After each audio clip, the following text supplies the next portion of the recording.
I'm very proud to represent a premier institution involved in the research and service provision of people with autism. Specifically, the Therapeutic School and Center for Autism Research, operated by the Easter Seals in my congressional district as a part of the Illinois Medical District, which is the largest medical district in the country. This one-of-a-kind facility is unique in the nation because it combines on a single campus educational, research, training, early intervention, school-to-work transition, and independent living capabilities.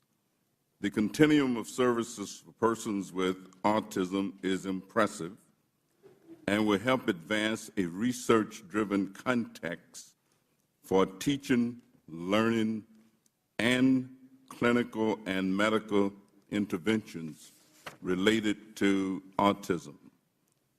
As an ardent advocate of persons with all types of disabilities, physical, mental, or developmental, I strongly supported the provisions of the Patient Protection and Affordable Care Act that protect families and individuals affected by autism spectrum disorders. I want to thank all of the witnesses for coming to join with us. Again, Mr. Chairman, I thank you for calling this hearing and look forward to our discussion here this afternoon, and I yield back the balance. And if the gentleman would yield his remaining time to the gentleman from Ohio, I'd appreciate it. I would be delighted to do so. Mr. Kucinich is recognized for 2 minutes. Thank you very much, Mr. Chairman. Having had the opportunity to work with Mr. Burton on this for the last 10 years, I remember well, as I'm sure Mr. Burton does and some members of this committee do, a time when a provision was snuck into a bill on Homeland Security that essentially shielded from lawsuits the manufacturers of thimerosal. This was 10 years ago. And you know what? No one, for the members that have been here less than 10 years, no one knew where that provision came from.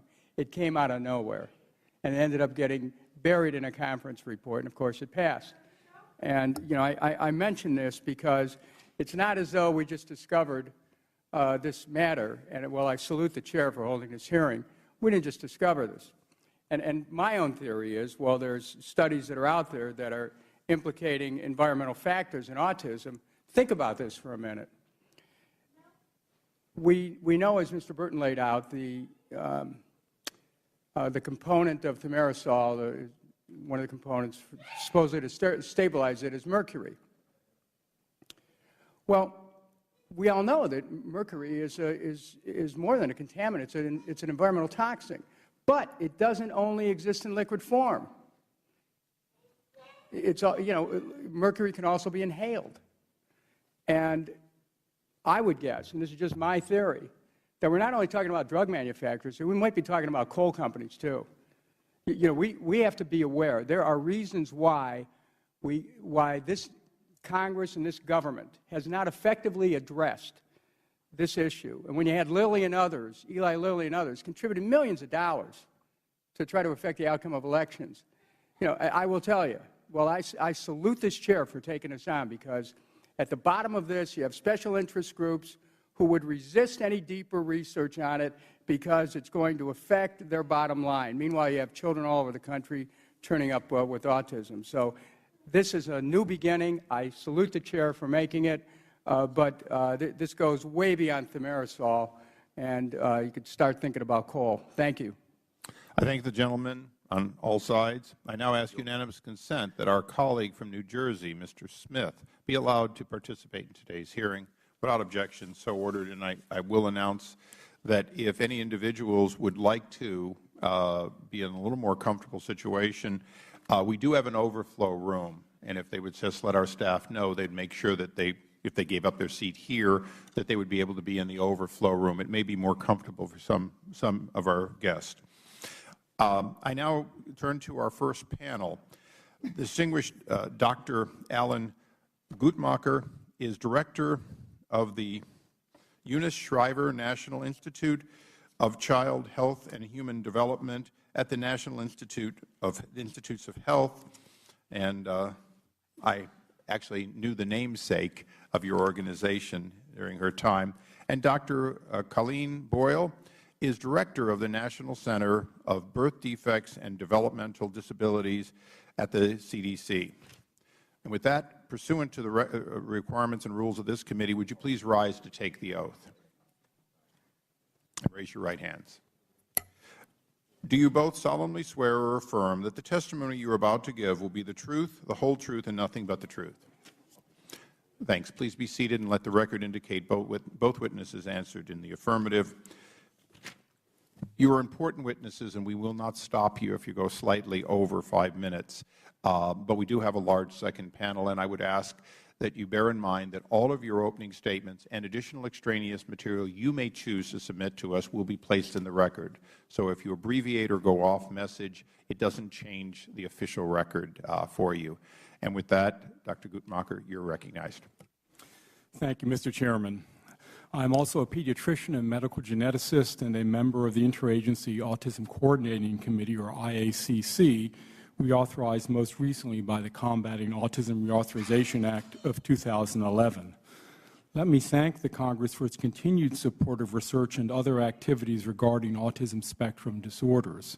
That support has made possible remarkable advances in autism research and helped to better identify and meet the needs of people with ASD and their families. ASD includes diverse conditions that share distinctive styles of or impairments in communication skills and social interactions, as well as restricted, repetitive, or stereotyped behaviors. The combination and degree of impairments vary, creating an array of conditions that range from what many would see as normal to significantly disabling. 2 decades ago, ASD was thought rare. Today, with CDC's latest prevalence estimates, it is a national health priority. The IACC plays a pivotal role in bringing together federal agencies, nonprofit organizations, and the public to identify priorities and strategies to address them. It includes individuals on the autism spectrum, parents of children and adults with ASD, other advocates, researchers, and service providers, and officials from federal agencies. The IACC welcomes public comment at all full committee meetings, regularly invites written public comment, and holds town halls. Thus, a diversity of perspectives on ASD informs IACC activities and recommendations. It is a committed group. While the law requires 2 meetings a year, the committee and its subcommittees meet as many as 17 times a year. The law charges the IACC to update a strategic plan annually. We are drafting, as always, with autism community input, a 2012 update that reflects the latest advances, remaining gaps, and emerging needs in autism research. The plan encompasses priorities from fundamental biology to services across the lifespan. Over the past decade, autism research funding has grown substantially. The NIH leads federal research efforts on ASD, investing $169 million in fiscal year 2011, 3 times more than 10 years ago. In 2009 and 2010, $122 million in additional American Recovery and Reinvestment Act funds were also invested. As Congress has emphasized, early diagnosis and intervention are critical. This year, NIH-funded researchers identified brain pattern aberrations at as early as 6 months of age in infants who went on to develop autism, the earliest such changes ever recorded in autism, and one of a number of recent findings to suggest that the factors causing autism may operate very early in development. Last year, researchers demonstrated that doctors' offices can use a short questionnaire to screen inexpensively for ASD at the 1-year well-child visit. Another promising diagnostic tool, a 1-minute test that detects eye gaze patterns specific to autism, had nearly 100% specificity in infants as young as 14 months. But early diagnosis is valuable only if effective interventions are available. Recent ASD trials have validated early interventions to improve health outcomes and quality of life. For instance, a recent behavioral intervention study showed improved IQ, language, and social development in young children. And progress is also being made on interventions for adults. A recent study showed, for instance, that for the many adults with ASD who have impaired ability to recognize faces, a computerized training program improved facial recognition skills. Many recent advances have come from NIH's Autism Centers of Excellence program, which currently supports 9 centers and networks across the country, with 2 additional awards expected in 2013. The research covers a variety of topics aligned with the IACC's strategic plan, including nonverbal ASD, genetic and environmental risk factors, potential treatments, and determining why ASD is 5 times more common among boys.